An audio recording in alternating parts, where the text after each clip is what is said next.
Welcome to the Cabral Concept, where board-certified naturopath and integrative health practitioner Dr. Stephen Cabral shares how he was diagnosed at the age of 17 with a life-altering illness and given no hope for recovery. It was only after studying and traveling all over the world did he discover how to combine ancient Ayurvedic healing practices with state-of-the-art naturopathic and functional medicine to fully rebalance the body and re-energize it with life. It's time to discover how to get well, lose weight, and finally feel alive again. And now, here's your host, Dr. Stephen Cabral.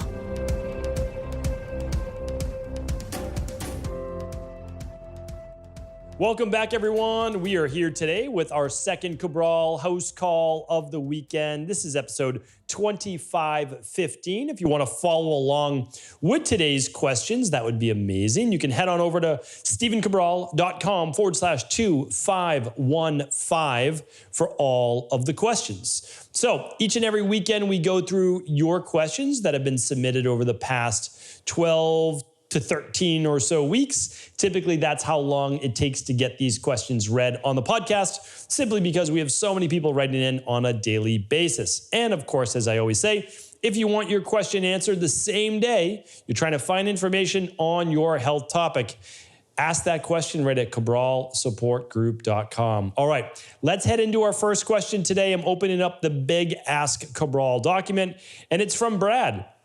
And Brad says, have you heard anything about Vedicinals 9 in terms of treating long COVID or prevention altogether? My family and I have had COVID 5 or more times since March of 2020, and even though we try and keep our immune system on the up and up, I'm beginning to wonder if the effects of having COVID are becoming more taxing on my body as time goes by. I've read good reports of Vedicinals 9 and would like to gather your thoughts. Thank you, and I look forward to hearing from you, Brad. All right, so a couple things. One is that we can't use the word treat, so no treating, diagnosing, curing, or preventing disease of any kind. So no medical advice here in the show, but let's talk about natural health. Let's talk about boosting our immune system naturally, right? So 5 or more times, I'm assuming not each individual, because to get COVID 5 times in 2 years or a year and a half would be quite a number. Quite a number. There's not even that many strains. Well, now, sorry, let me step back. Yes, there have been well more than that many strains, but not of that had predominance in the United States or really the world at large. So like they move through letters of the alphabet essentially. And so when you hear about the alpha strain or the beta strain or the delta strain or Omicron or whatever, like you're just moving through different strains, right? Okay. So now keep in mind, same basic virus that's mutated a bit, and it mutates because the virus will preferentially mutate towards the form that's able to take the strongest foothold in its host, right? So that's how a virus works. Basically, it's, essentially DNA, and it activates when it's inside of a host. Okay, so without getting too technical here, have I heard of this product? Yes, I've actually heard of the product. I don't use it in my practice because I look at things more of a foundational-based approach. So yes, I love nutritional supplements, but I don't want to just say, take this one thing and you're good. No, I want to make sure people are at least using the foundational protocol, right? So foundational protocol is a daily activated multivitamin or the daily nutritional support, right? Like whatever you want and need. So that's all your B vitamins, because you can't be deficient in B vitamins, vitamin C, vitamin E, like all of your vitamins and minerals, zinc, copper. So this product doesn't have any of those. So you can't use this at the end all be all. Like it's just not going to happen. This is more of an herbal-based product, right? Okay, so the next step is this. Once you have those, do you have enough omega-3s or do you have high levels of inflammation? That's going to make COVID way worse, right? Because it's an inflammatory-based issue. It's a upper respiratory issue. Okay, so we need to take care of that. And then what about your gut function? Are you using, daily omega-3 support, daily probiotic support? Are you using those, yes or no? Because if not, you have to use those first. All right. Then what about something like a daily fruit and vegetable blend, so you're getting more of the phytonutrients from nature in you? Okay, so like that's next. And then what about vitamin D? Are you using vitamin D? Because if you're not using vitamin D, that has to come before this, right? And then what about other immune-based factors like vitamin C and zinc and copper, right? So that's our immunity protocol. So we always say to people, all of these things are nice icing on the cake. What we do is daily foundation protocol level 2 or level 3 plus the immunity protocol. That's what I do every day. And then I have something set up called stephencabral.com/the-protocol. stephencabral.com/the protocol. Now, this is not for the treatment, prevention, diagnose, curing of any disease. There's no medical advice here. This is what I personally do when I get a virus like the one that you spoke about. Okay, this is what I do, and I give you exactly what I do. Now, it has some of those same herbs in there. So the product that you're talking about has curcumin, turmeric. It has quercetin, and I know that it has licorice root. I can't remember all the others. We use all of those. But the products I use are Sinus Support, which has N-acetylcysteine. It has licorice root. It has all those great ones. And then I use Hispro, which has quercetin, vitamin C, etc. So like you're getting the same nutrients because these are proven to work just through different products, right? So I use Sinus Support and Hispro, and you might use this product. But only use it after that you have your foundations met, okay? Good question. Joseph's up next. Hey, Doc. Hope all is well. I'm 48. I'm a very active person. I hit the gym a few days a week, and I play hockey a few days a week. I'd like to know whenever I have a pulled or strained muscle, or if I just overdid it at the gym, the pain seems to bother me most of the middle of the night. Thanks. Okay. Yeah, I totally understand. Like if I push myself with a new workout and, I have a little bit more inflammation from that workout, I might actually wake up, not with flu-like symptoms, because I don't want to be dramatic, and I'm being a little bit dramatic, but like my body feels a little bit more tired. My knees and my body, they're not aching like, they're not, it's weird to say, but I can feel the inflammation. I know what you're talking about. So I get it, totally understand it. And again, you're talking about somebody who used to have Addison's disease. And it's much of the same. So what happens is when your body is not able to deal with the rain barrel effect of the inflammation, the muscle tissue breakdown, and it's not repairing it fast enough, that's what you feel. Now, why do you feel that more at night? Well, I relate it to a few things. One, the major repair processes happen at night. So that's one part of it. The second is that your cortisol levels are at their lowest level overnight. And that's not necessarily a bad thing, but cortisol is a natural anti-inflammatory, okay? And so when you're not as revved up and your cortisol is lower, and your natural anti-inflammatory cortisol is not as high, you're going to feel a little bit more at night. And that's not a bad thing. You don't want to ramp it up at night, so hopefully that helps. All right, and again, I would look at what I do. Again, I'm not recommending medical advice. I use a product called Cell Boost and Inflammasoothe, and I get great benefit from those. All right, and those, again, everything's at stevencabral.com/shop. All of the products that I recommend, all of the labs, but you choose the company that works for you. I just share with you what I do. Michelle's up next. Dear Dr. Cabral, I'm a lactation consultant and registered nurse working in a hospital clinic setting. I encourage breastfeeding as much as I can and consider it the best start for babies when possible. But not every woman makes enough milk, even with all the efforts. Various reasons such as infertility, PCOS, diabetes, obesity can affect milk production. I often have women that don't want to feed formula, but their baby needs supplementation. Is there a formula you would recommend, or do you have any supplement suggestions as to what to look for infant formula? I appreciate any input you have. Thank you. All right, Michelle. Yeah, I've answered this a bunch of times. You can find these answers at stevencabral.com/podcasts. So I always recommend using the search box before you write in. Not that I mind answering it, but honestly, like you get this was written in on September 21st. So that was 3 months ago. So you just get your answer so much sooner. That's all. So I've recommended goat milk formula before, not cow's milk. Okay. And that's what I recommend. Organic whenever possible. I mean, grass-fed pastured. That's why goat is typically better because there's far less chemicals that go into goat milk.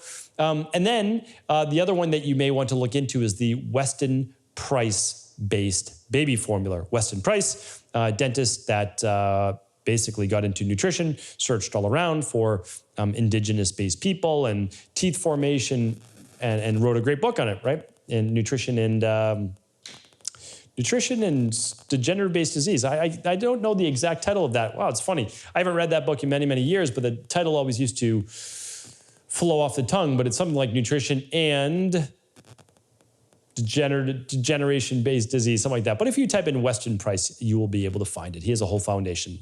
Okay, so that's that. And then also, there are milk banks. I know that they're often called all sorts of different things, but many women will pump extra milk for those women that can't produce enough milk, and that actually may be something to look into as well. But again, at a foundational level, I know it has to happen really quickly. I would always say, like, is there something that we can do to help a woman with her milk production as well? So, but again, I totally understand, and you're doing great work. So thank you, Michelle. Appreciate it.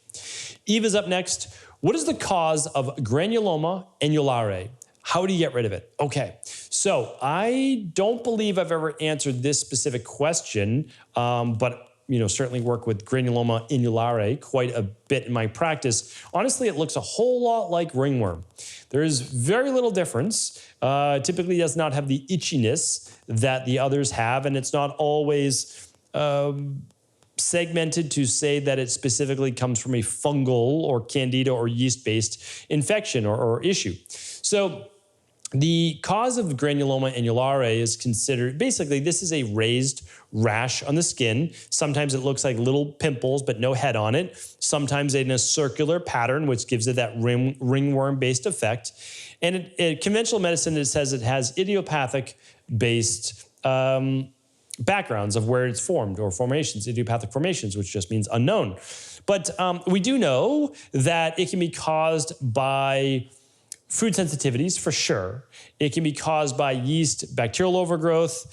It can be caused by toxicity in the body, and much more. So I often see it quite a bit in people with gut-based permeability. I see it with people with yeast and candida-based overgrowth. And so since I'm always running the Big 5 labs or the gut bundle, I'm always looking for what would the underlying root cause be. So again, I think there can be I think the same manifestation can come from different underlying root causes, which is why I always say, if possible, for skin-based issues, there's one main lab to run, and that's the bacteria and parasite stool test. The second one would be the Candida metabolic and vitamins test. The third one would be the food sensitivity test.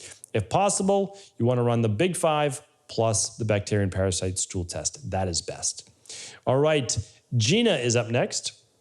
And Gina says, "Hi, Dr. Paul. I'm looking for advice regarding fast heart rate that seems to mimic POTS, which is postural orthostatic tachycardia syndrome. It'll go up to 130 plus beats about 10 minutes after eating a meal, especially lunch, and especially going from sitting to standing. Sometimes just by walking outside or going up and down a few stairs. My resting heart rate is in the 60s and overnight goes into the 50s. I've seen a cardiologist, all clear. HTMA showed high calcium, electrolytes under 4. Cortisol hormones test, cortisol, my AM was high, very high actually, double the height that it should be. But the rest of the day, normal cortisol, progesterone is high, estrogen, other hormones normal, ratios all normal. Added magnesium, I've added magnesium, natural Gatorade, multi-C, D, zinc, plan to start adrenal soothe, but worried because of the 3 normal cortisol readings. Wondering what you think I should do next, and if you think adrenal soothe is okay. Thank you so much." Okay. Totally get it. I had postural orthostatic tachycardia syndrome. Same symptoms as you. High heart rate after certain meals. High heart rate going from seated to standing. High heart rate walking up just a few stairs. So I get it. Mine was hypothalamus pituitary adrenal related. What is called dysfunctional autonomia or dysfunctional autonomia. And POTS, they're all one and the same. So essentially what happened was that I had to rewire my sympathetic nervous system and parasympathetic nervous system. So it didn't happen from one thing. I had to fix overall inflammation in my body from my gut permeability, my environmental, my food sensitivities. I had to work on my mind as well, so not get overly stressed all the time. And that just took time. So I healed my gut, the nervous system, the mind, the food sensitivities, I worked on it all. I got rid of heavy metals. I had very high levels of mercury in my body. Mine was mainly from eating tuna every single night in college because I would go to the gym, wanted to work on my body, build up my body. And, I didn't know that mercury had a lot of that tuna had a lot of mercury. So there was that. So there was a lot going on in that aspect. But you have low electrolytes. It says, I don't know, it says electrolytes under 4, so I'm assuming that it means low electrolytes.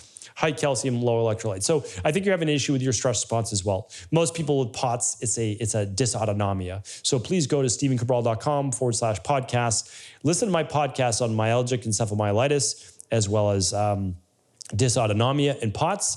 And then also, most likely there's an issue around histamines. And again, the same thing. I had mast cell activation syndrome, mastocytosis. And so when you eat, you're just more sensitive and you produce more histamines and you produce more norepinephrine, and that skyrockets your heart rate. All right? So that is where to get started. Hopefully that was helpful.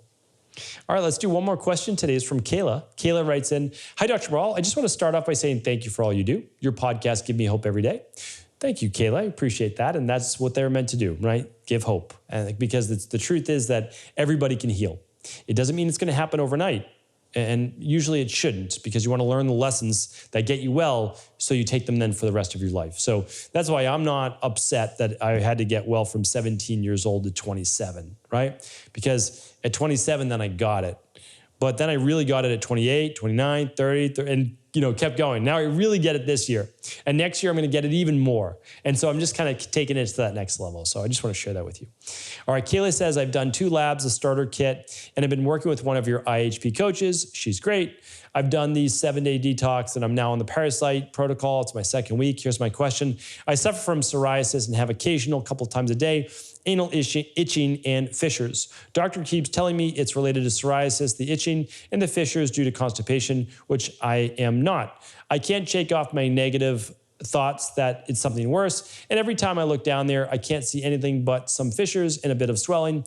Is this related to candida and parasites? My candida levels on my lab results weren't that high." Okay, yeah, and I can answer this as well. So again, of course, I'm not giving you a diagnosis right here on the podcast. That's not how things work.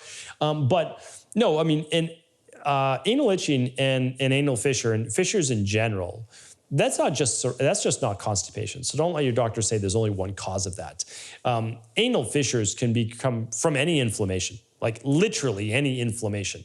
And the most common inflammation with the digestive tract is parasites, candida overgrowth, bacterial overgrowth, just because those cause inflammatory-based issues, an imbalance based on the bacteria, and food sensitivities. So for the most part, I see a lot of anal itching with parasites, candida overgrowth, and food sensitivities, okay? So those are the main 3. Fissures, I see it even more so with parasites and food sensitivities. So again, here's the interesting thing. You can run an IgG food sensitivity test. You haven't done that yet, and it's great to do. So no doubt about it, it's great to do, because when you eat those foods, you're going to have inflammation. There's no doubt about it. Like, that's clinically proven, okay? So the other thing is this, though. Some things you will be sensitive to, that when you do a food sensitivity test, they will not show up, because a food sensitivity test is testing the proteins, right? But let's take, for example, me. I don't do well with a lot of nightshades. If I eat some heirloom tomatoes, which I love when I'm out at a restaurant, no problem.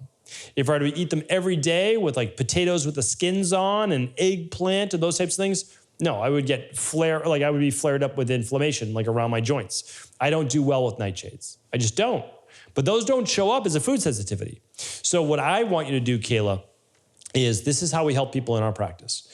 I want you to listen to my podcast on the rotation diet. And if you can't find it, just ask at cabralsupportgroup.com. We're here to help. Literally, we have a team that's dedicated to helping you get your questions answered at cabralsupportgroup.com, even if you're not, a private client. So that's it. I want you to do the rotation diet, and I want you to find out what makes it worse, what makes it better. Over the course of 3 to 6 weeks, you're going to be able to figure this out. What foods make it worse? What foods are better for you? And again, move through the Parasupport protocol, and then keep a basic diet, and then figure out what's moving it, what's making it worse. And again, you're going to figure this out. There's no doubt about it. This is how we do it. It's just, if you're willing to stick with it, you will figure this out just through, as they say, trial and error. But it's educated. It's educated trial and error. It's not just like, oh, I'm going to try this. No, it's a specific plan. And it's free for everybody. You can find it at stephencabral.com/podcast. Type in rotation diet. And if you can't find it, then the amazing Michelle or Daniel will be able to get that for you, all right? Thanks, everybody. I hope that this was helpful. If it was, of course, feel free to share this information with anyone you believe it could serve, and I'll be back tomorrow with a brand new Mindset and Motivation Monday. I'll see you then. Before you go, I wanted to ask you this question. What if I could teach you in just a couple of hours how to transform your thyroid, hormones, adrenal, cholesterol, blood pressure, blood sugar, weight loss, energy, mood, brain, pregnancy, anti-aging, or many other health-related issues? After 20 years in private practice, after seeing and overseeing 250,000 client appointments, I sincerely feel I have the real-world data and have found the answer you've been searching for. So what I've done is spent hundreds of hours of my own time refining what you need to know in order to uncover your underlying root cause health issues and then begin to rebalance the body and bring it back to a state of robust health and wellness. I'm going to teach you exactly what I do in my private practice so you can understand how you got here and now what you need to do in order to heal. You'll receive all of the important success checklists, protocols, and even ways to customize it to make the program fit your busy life. And you'll get all of this at a fraction of the price. Let me save you the time, money, energy, stress, and frustration of not knowing what to do next. Instead of reading dozens of books on the topic and seeing multiple practitioners, I will condense everything that you need to know in just a few hours of video tutorials that you can watch and listen to anywhere. Together, we will make this healing process an enjoyable one that you can take with you for the rest of your life. I wish you all of the best of health and happiness, and I hope to be able to guide you on your healing journey through my Health Results Accelerators. Simply choose the health imbalance you're currently suffering from, and by the end of today, you'll know what went wrong and how to get well again. I guarantee it. For details, head over now to stephencabral.com/courses.